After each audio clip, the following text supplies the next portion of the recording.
Here's 3 pledges every Christian should make in these last days. As a child, do you recall reciting the Pledge of Allegiance? Well, I'm going to give you something similar. How about this? When in the course of human events it becomes necessary for one people, end quote. With these words, our Declaration of Independence begins. The signers continued by affirming nature's God, self-evident truths, our Creator. Then our brave forefathers put their very lives on the line, and they ended the statement of convictions by saying this, quote, with a firm reliance on the protection of divine providence, we mutually pledge to each other our lives, our fortunes, and our sacred honor. At another historic moment, a courageous leader named Nehemiah led the people of God in a similar pledge that's recorded in the Bible. You can see it in Nehemiah 10. The people promised to uphold marriage as God intended and, quote, obey carefully all the commands, regulations, and decrees of the Lord our God.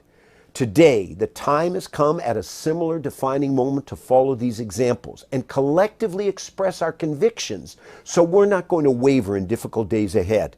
Here's our solidarity pledge. 3 elements. Number 1, we say, we pledge to obey God, not government, regarding the sanctity of life and marriage. Scripture tells us, don't be conformed to the world, but be transformed by the renewing of your mind in Romans 12. Therefore, any secular rulings contrary to God's will for unborn babies, marriage, and family can't be honored by His obedient children. We'll remain charitable, but resolute that we're not going to capitulate. Number 2, we're going to pledge to honor our nation's scriptural, not secular heritage. Our founding fathers established our nation on Judeo-Christian foundations, and they pledged obedience to Him and divinely ordained standards. As a result, we've been blessed like no other nation in history. Till recent generations, we basically remained faithful. But now we find ourselves seriously adrift from those principles that made America great. We pledge afresh. Let's humbly endeavor to reclaim our godly heritage as, quote, one nation under God, indivisible, with liberty and justice for all. And third pledge, we pledge to trust in God's protection amid judgment while praying for our nation. The prophet Ezekiel was a watchman on the wall. He warned people of impending judgment for continuing to violate God's standards.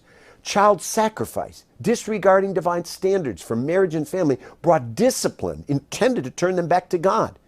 Quote, if my people who are called by my name will humble themselves and pray, seek my face, turn from their wicked ways, I'll hear from heaven, I'll forgive their sin, and I'm going to heal their land. That's God's promise in 2 Chronicles 7:14. Together, we're going to pledge to wholeheartedly turn away from any known sin in our lives, return to wholehearted devotion to Jesus, and remain courageous in boldly and charitably proclaiming God's word.